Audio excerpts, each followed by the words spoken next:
Hello everyone, you are on my channel.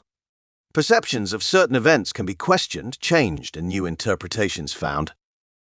The psychologist leads the client to more functional beliefs through Socratic dialogue, the method of guided discovery.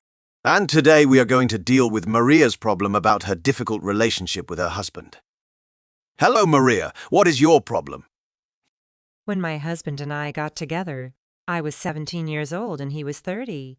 He used to mock me, criticize me on little things, nag me, treat me carelessly, even insult me. No matter how much I talk about how I feel in these situations, he still snaps and acts the same way, especially during times of stress, or when he wants to get something from me that I don't want. It's excruciatingly unpleasant for me. My parents respected each other, and I'm not used to this attitude from my husband even after 20 years together. It's gotten to the point where I don't want intimacy with him. I love and respect him, but the attraction is gone. He feels it and gets angry. And again, there is disrespect for me. He is a good father, tender to children. We have 3 of them. I live next to him only for their sake. When he offended and called me names for the last time, and he seems to be looking for reasons to do it, and then says that I brought him to him. I said that I am ready to be around only in the status of mom and dad, but I do not want to be with him as a man. Now we are in an unclear position. It is not clear what to do with the children. It's a pity to tear them away from their father, but also to let him wipe his feet on himself. I also do not intend to. What do I do? How to set the boundaries? Is it possible to save the relationship without sacrificing my ego? And if not, how can I leave with less damage? Please help me. This is really hard for me. I want to support you and sympathize with you. Your situation is really difficult. Let's try to make sense of it.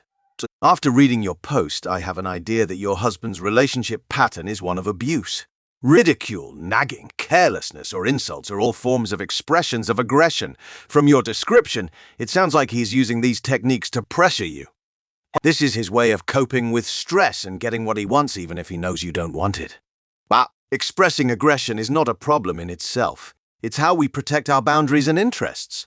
However, the moment we use aggression to suppress another person's will, to force them to change behavior, it becomes violence, emotional, sexualized, economic, or physical.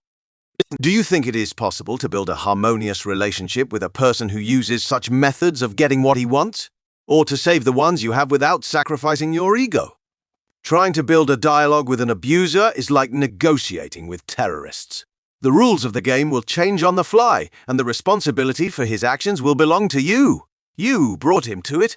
But when it is not necessary to take into account the interests of the partner, and instead of a complex search for a compromise, it is enough to increase the pressure, one of the partners gets power and appropriate mechanisms to influence the situation. If a person has used this style of problem-solving for 20 years, does it seem realistic to you that he or she would abandon it in favor of empathy and self-messaging?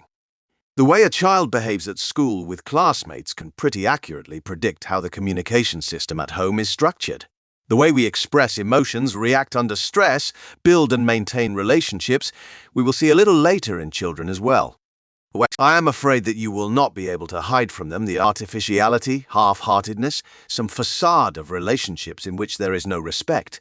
Is this model the kind of example you would like to set for them? Your spouse is having a difficult time with frustration, and your attempts to increase the distance are only adding to the pressure. What is the best way to take care of yourself in this situation? Consider where you might find understanding and support. It could be a therapy group or a counseling psychologist, a circle of close friends, and a specialized help center. Trying to stand up for yourself and your identity takes a lot of courage and strength. Even though you may feel vulnerable and confused, you are acting bravely and taking important steps to overcome a difficult situation. Remember that whatever you are going through right now is normal. You don't have to deal with it alone. Ask for help and be willing to accept it.